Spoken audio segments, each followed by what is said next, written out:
கடந்த ஆட்சியில் கொண்டுவரப்பட்ட நலத்திட்டங்கள் அனைத்தும் இந்த ஆட்சியிலும் தொடரும் என முதலமைச்சர் விஜய் ஏற்கனவே குறிப்பிட்டிருந்த நிலையில் தற்போது தமிழ் புதல்வன் மற்றும் புதுமை பெண் திட்டத்திற்கு 1000 ரூபாய் வங்கிக் கணக்கில் வரவு வைக்கப்பட்டிருக்கிறது. கூடுதல் விவரங்களை எமது செய்தியாளர் மணிகண்டன் வழங்கிட கேட்கலாம். மணிகண்டன், முழு விவரங்கள் என்ன பதிவு பண்ணுங்க. தமிழ்நாடு அரசு முதலமைச்சர் பதவியேற்றதற்கு பிறகாக நடைபெற்ற சட்டப்பேரவை நிகழ்வுகள்ல எதிர்க்கட்சி தலைவர் ஒரு கோரிக்கையை வைத்திருந்தார்.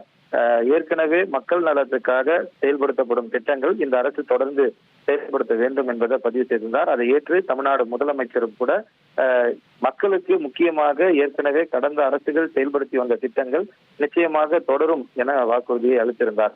இந்த நிலையில தமிழ் புதல்வன் மற்றும் புதுமை பெண், அதாவது 12ஆம் வகுப்பு முடித்து கல்லூரி பயிலக்கூடிய மாணவர்களுக்கு தமிழ் புதல்வனும் மாணவியர்களுக்கு புதுமை பெண் திட்டத்தின் கீழே மாதம் 1000 ரூபாய் அவர்களுடைய வங்கி கணக்குல நேரடியாக வரவு வைக்கப்பட்டு வருகிறது.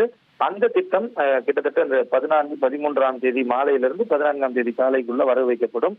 அந்த திட்டம் தொடர்ந்து நடைமுறையில இருந்து வரக்கூடிய நிலையில அரசாங்கம் மாறிந்தாலும் முதல்வருடைய உத்தரவுக்கேற்ப முதல்வருடைய வாக்குறுதிக்கேற்ப இன்றைய தினம் வரவு வைக்கப்பட்டிருக்கிறது. தமிழ்நாடு முழுவதும் இருக்கக்கூடிய கல்லூரி மாணவர்களுடைய வங்கி கணக்குகள்ல புதுமை பெண் மற்றும் தமிழ் புதல்வன் திட்டத்தின் கீழே 1000 ரூபாய் வரவு வைக்கப்பட்டிருக்கிறது. அதற்கான குறுஞ்செய்திகள் அவர்களுடைய செல்போன் எனக்கு அனுப்பப்பட்டு வைக்கிறது.